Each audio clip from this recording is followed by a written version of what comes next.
IPC, CrPC and evidence act 1 जुलाई से समाप्त हो गए हैं। इनकी जगह अब नए कानून लागू हो गए हैं। नए कानून के तहत किसी भी पुलिस स्टेशन में एफआईआर दर्ज करवाया जा सकेगा, यानी कि अब जरूरी नहीं है कि जिस पुलिस स्टेशन एरिया में क्राइम हुआ हो उसी स्टेशन में केस दर्ज हो। अपराध जिस राज्य या केंद्र शासित प्रदेश में हुआ हो उस राज्य या केंद्र शासित प्रदेश के किसी भी थाने में एफआईआर रजिस्टर कराई जा सकती है। साथ ही ई-एफआईआर यानी कि ऑनलाइन भी मामला दर्ज कराया जा सकता है। हालांकि ऑनलाइन एफआईआर करवाने के लिए 3 दिनों के अंदर उस पर साइन करने के लिए पुलिस स्टेशन में जाना होगा। 90 दिनों के अंदर देना होगा जवाब। पुलिस को 90 दिनों के अंदर किसी विक्टिम को उसके केस की जानकारी देनी होगी, तभी पुलिस बता पाएगी कि किसी केस पर अब तक कितना काम हुआ है। 90 दिनों के अंदर ही चार्जशीट भी दाखिल करनी होगी। हालांकि कोर्ट के पास इस टाइम लिमिट को और 90 दिनों तक बढ़ाने का ऑप्शन है।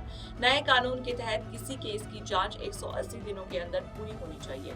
हर डिस्ट्रिक्ट में नियुक्त पुलिस ऑफिसर गिरफ्तार किए गए किसी भी व्यक्ति के परिवार को गिरफ्तारी की जानकारी देने के लिए जिम्मेदार होगा।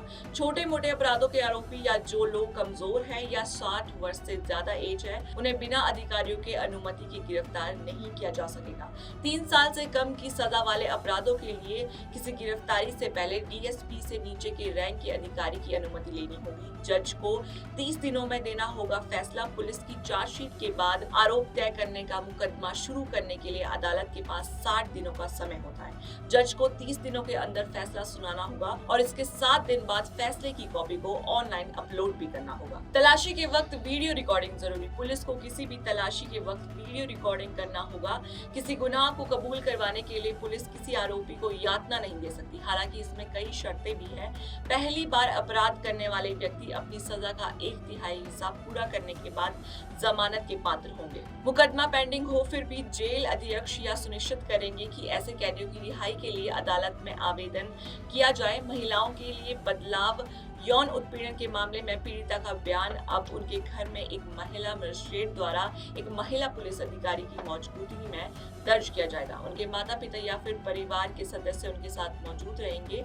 नए कानून में यौन उत्पीड़न की पीड़िता की पहचान का खुलासा करना भी अपराध माना गया है। आईपीसी में मॉब लिंचिंग का जिक्र नहीं था। अब इस अपराध के लिए उम्र कैद से लेकर मौत तक की सजा हो सकती है। इसका जिक्र बीएनएस की धारा 1032 में है। नए कानून के लागू होने पर केंद्रीय गृह मंत्री अमित शाह का भी बयान आया। उन्होंने कहा कि ये बदलाव सभी के लिए न्याय प्रक्रिया में तेजी लाएंगे। उन्होंने इस बात पर भी जोर दिया कि इन बदलावों को ठीक से लागू करने के लिए ट्रेनिंग और फॉरेंसिक टीम की भी जरूरत पड़ेगी।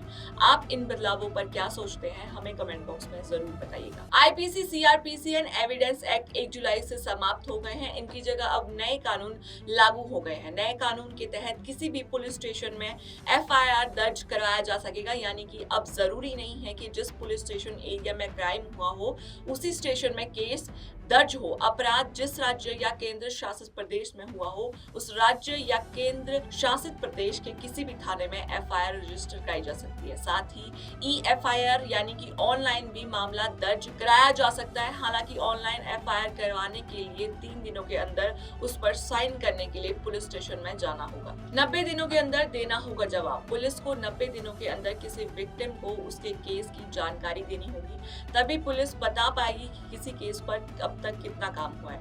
90 दिनों के अंदर ही चार्जशीट भी दाखिल करनी होगी। हालांकि कोर्ट के पास इस टाइम लिमिट को और 90 दिनों तक बढ़ाने का ऑप्शन है।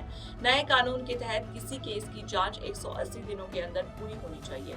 हर डिस्ट्रिक्ट में नियुक्त पुलिस ऑफिसर गिरफ्तार किए गए किसी भी व्यक्ति के परिवार को गिरफ्तारी की जानकारी देने के लिए जिम्मेदार होगा। छोटे मोटे अपराधों के आरोपी या जो लोग कमजोर हैं या 60 वर्ष से ज्यादा एज है, उन्हें बिना अधिकारियों के अनुमति के गिरफ्तार नहीं किया जा सकेगा।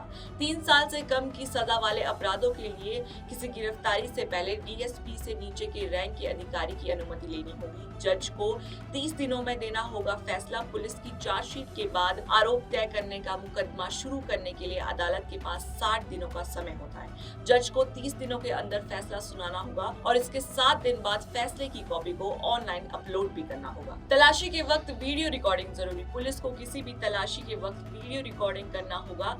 किसी गुनाह को कबूल करवाने के लिए पुलिस किसी आरोपी को यातना नहीं दे सकती। हालांकि इसमें कई शर्तें भी हैं।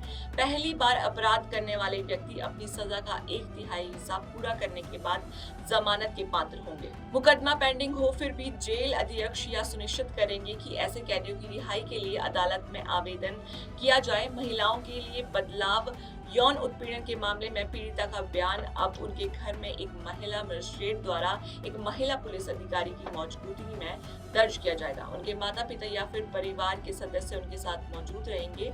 नए कानून में यौन उत्पीड़न की पीड़िता की पहचान का खुलासा करना भी अपराध माना गया है। आईपीसी में मॉब लिंचिंग का जिक्र नहीं था। अब इस अपराध के लिए उम्र कैद से लेकर मौत तक की सजा हो सकती है। इसका जिक्र बीएनएस की धारा 1032 में है। नए कानून के लागू होने पर केंद्रीय गृह मंत्री अमित शाह का भी बयान आया। उन्होंने कहा कि ये बदलाव सभी के लिए न्याय प्रक्रिया में तेजी लाएंगे। उन्होंने इस बात पर भी जोर दिया कि इन बदलावों को ठीक से लागू करने के लिए ट्रेनिंग और फॉरेंसिक टीम की भी जरूरत पड़ेगी।